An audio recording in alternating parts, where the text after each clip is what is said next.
Oh, I sent them that podcast thing that you guys did, those outtakes. I have that. I put it on VHS or something. He was at a show I'm signing one time. He gave me his address. He said, you know, if I ever got yeah.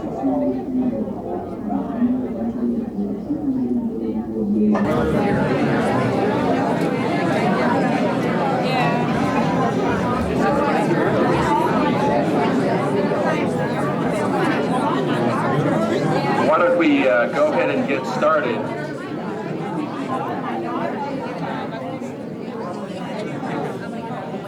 If I could have everyone come forward. We have a lot of our employees here. Come on forward. Please come forward. Come here. Just stand right here. Just need a little bit of room right here. Yeah, we just need this open. How far? Just like lady in the flag. Lady in the flag. Oh no! Shirley? Shirley? Just a little bit more that way. The camera. Hi. Good afternoon, ladies and gentlemen. My name is Bill Shangold. I'm the CEO of Sinai Hospital, and I want to welcome all of you to this 40th anniversary. This afternoon we have the pleasure of having our birthday cutting ceremony, but even more important, today we had an opportunity to visit with many of the people that were here in 1953 as part of the founding of this institution. There are a number of people that I would first like to introduce before we ask some of our guests to make comments and ask you to join me in honoring our guests. Let me start off by introducing several of our board members who were kind enough to join us this afternoon. Mr. Merv Manning, our chairman of the board, hiding behind the podium. Mr. Bill Kelly. Mr. Mark Schlessel. And Dr. Norman Bolton. Norman, I thought I'd say come in. We have a number of officers of the Sinai Healthcare Foundation that I would like for you to meet. The chairman of the foundation, Bruce Gershenson. The president of the foundation, Paula Friedman. Vice chairman of the foundation, Leah Snyder. Earlier, Marty Rosenthal was here, but she had carpooling duty this afternoon, so she could not stay.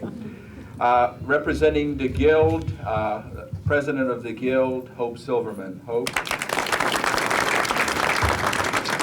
We have a number of our founding physicians that were here in 1953.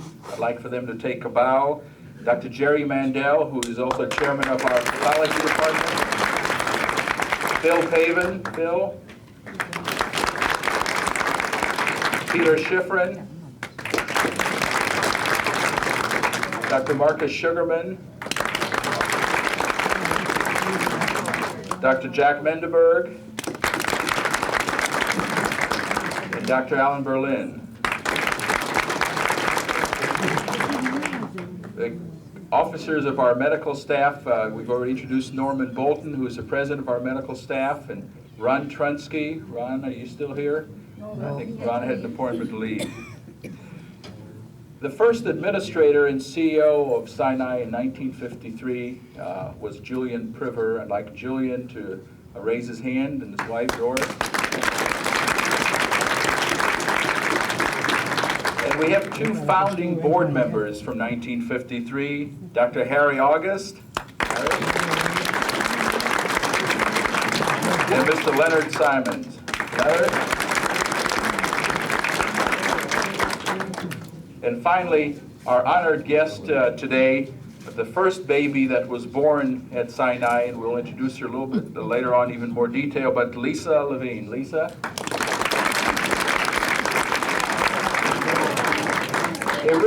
It really is my pleasure to have all of you join us this afternoon for this cake cutting ceremony. It represents the conclusion of a week-long of activities really honoring this institution honoring its medical staff, honoring its employees. This ceremony really is to honor those that are in this room, because this institution is made up of all the folks that are here and all the folks that have not been able to come down from the floors today to share with us, because they are taking care of really the most important aspect of this institution, and that's our patients.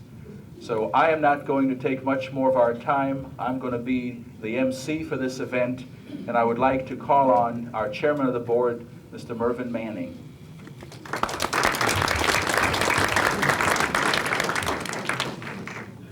First of all, I would like to say that I was very honored this afternoon to be able to attend a luncheon with some of the people that Phil just introduced to you, who, many of whom got up and told us stories about the hospital's birth 40 years ago. And it was thrilling for me to hear these stories of how this institution was founded and to hear it from the people who were there at its birth. It was inspiring in the sense that, in a sense, we are going through a rebirth now.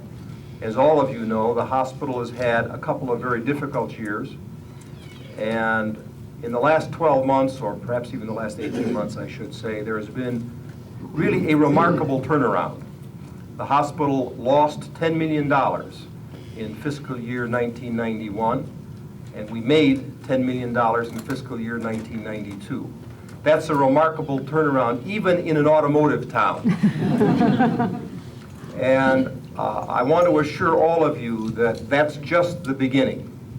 Those of us who are on the board now, and those of us who are in the foundation, are dedicated to assuring that 40 years from now, at least some of us will be here for the 80th anniversary of an even better Sinai Hospital. Thank you very much.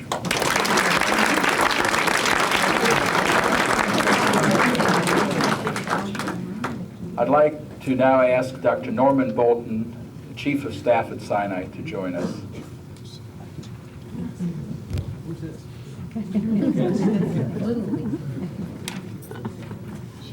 Well, having been here for, I guess I just added it up, about 37 years in this hospital. It's really a tremendous pleasure and an honor to be here in this situation and in this happy state of Sinai Hospital, where everyone walks around the corridors waving at each other, high-fiving almost, saying hello. It's just been a tremendous change, a reversion in the past few years. If there's one thing we've learned, that it takes a determined effort by several categories of our staff to make this hospital a success. And I think we've learned that 1, the Board of Trustees, 2, the administration, 3, the physicians, and 4, the Guild, all working together can make this a success. It gives us the ability to take care of patients like they're taken care of nowhere else in the city. It gives us the ability to give them the quality of medical care that we have been destined to deliver these 40 years, and hopefully will continue to deliver well on into the 21st century. Thank you.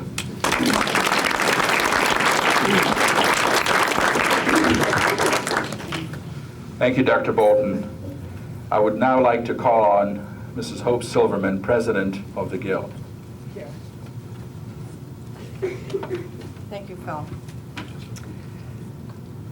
I stand here today as the Guild President, knowing that I represent a strong tradition of volunteers, committed volunteers. The legacy given to me is a powerful one. The voices of the past are loud and clear, as is the mandate of service. The past melds into the present and heralds the future. We are a strong sisterhood of dedicated professional volunteers. The women who preceded me have been an integral part in the shaping of Sinai Hospital.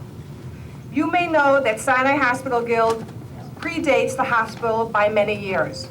There are 2 groups from which the seeds of the Guild were sown. These groups work tirelessly towards a Jewish-sponsored hospital. The first was the Mount Sinai Hospital Association, organized in 1937. The Mount Sinai Hospital Association was designed to interest and enlist the aid of every Jewish woman in Detroit for the quest for a Jewish hospital.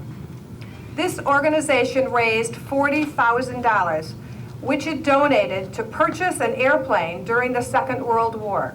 The airplane was named the Spirit of Mount Sinai.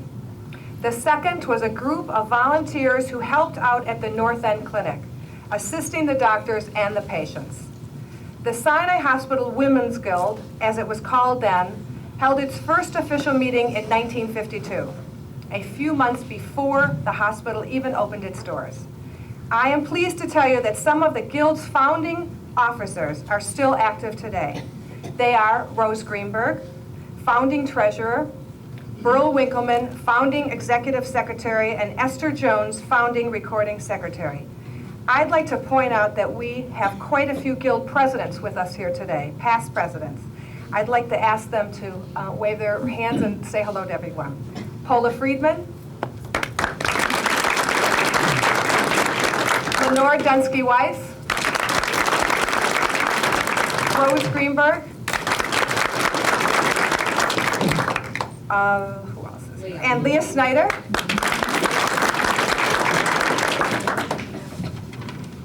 Today, the Guild's mission is as important as ever, perhaps even more so. Our mission is to continue to work in support of the hospital. And I am proud to tell you that the Guild has contributed 4 million hours of volunteer service to this hospital. And we have also donated over $3 million to this institution.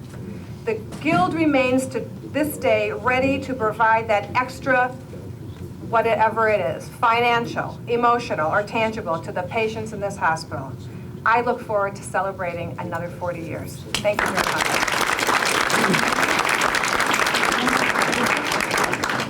Thank you, Hope. In November of 1991, the governing body of Sinai Hospital reorganized itself and formed two different organizations. One was a 13-member governing body, which is responsible for the governing and policy making of Sinai Hospital. And the other was an organization called the Sinai Healthcare Foundation, whose charge was to ensure that the provision of healthcare in the Detroit area by a Jewish-sponsored organization would continue, and that Sinai Hospital would continue to be successful through fundraising and through grants and other programs. Its first chairman is here with us today, and I'd like to call on Mr. Bruce Gershenson.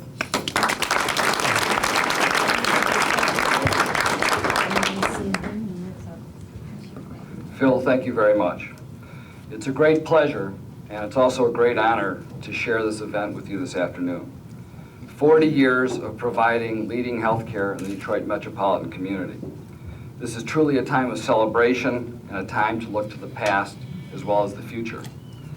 My involvement, although recently with the Sinai Healthcare Corporation, actually my involvement with Sinai, that is, goes back much further. Over 17 years ago, I was the liaison for what was then, and I guess still is, the Young Adult Division of the Jewish Welfare Federation to the Board of Trustees of Sinai Hospital. Since then, all three of my children have been born here, and for 2 years I served as a member of the Board of Trustees of the hospital.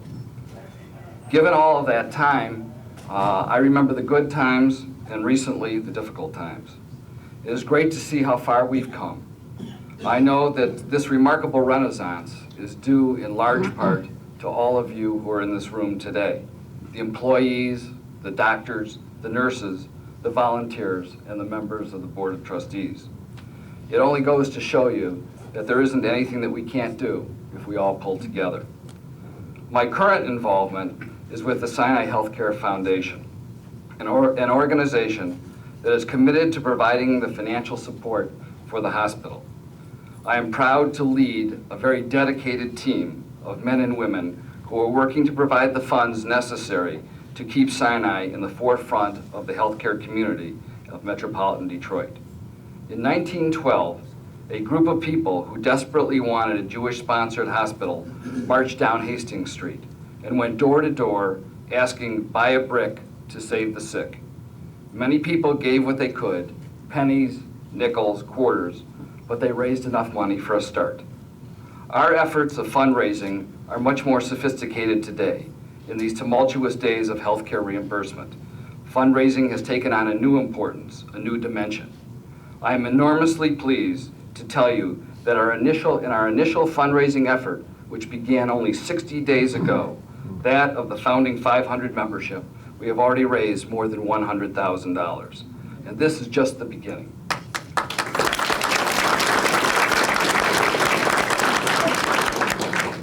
I look forward, and my organization, to sharing the next 40 years with you and to continue our close relationship with the Hospital Board of Trustees. Thank you very much.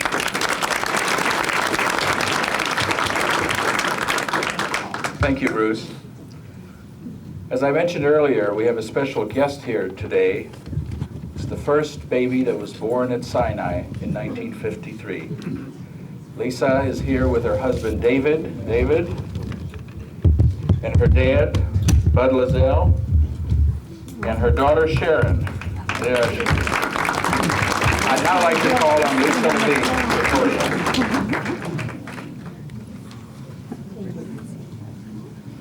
Thank you. I'm very honored to be here and very happy to be here and was overjoyed when I was invited. Being number one hasn't always been easy. When I was born, I didn't remember too much of the exciting occasion, but I was always reminded of it at every birthday and at every special event. Thus, the way was paved for me to become successful.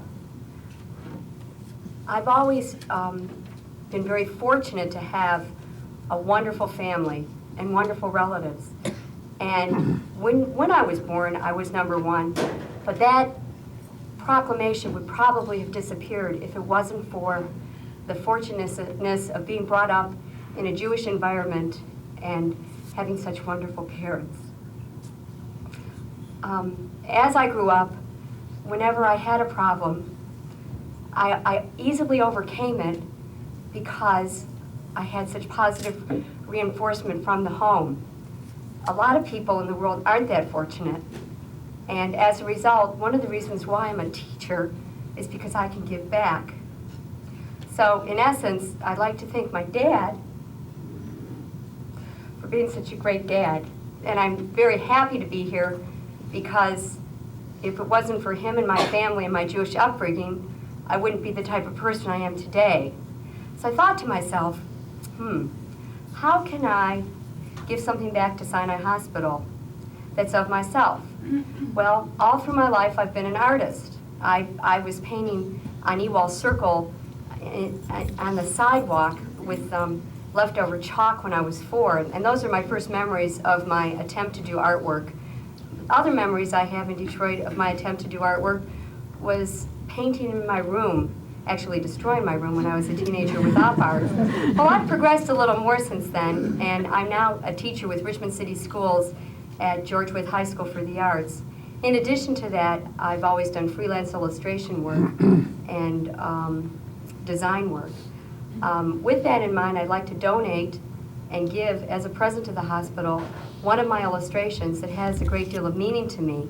The reason why is it's an illustration that shows caring and giving. When I was 4 years old, I unfortunately had to have heart surgery, and a lot of my memories of my childhood are of that surgery. In fact, I blocked out a lot of the other memories.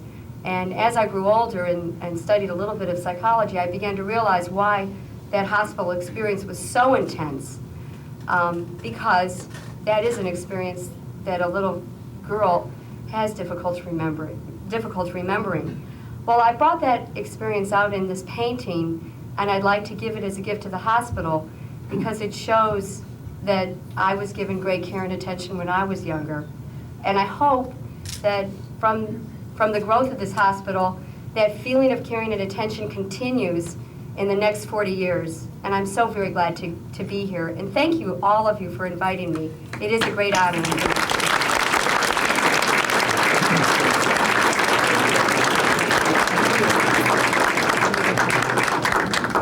We will have this painting up here so that everyone can see it. We really appreciate it, Lisa, very much. Thank you.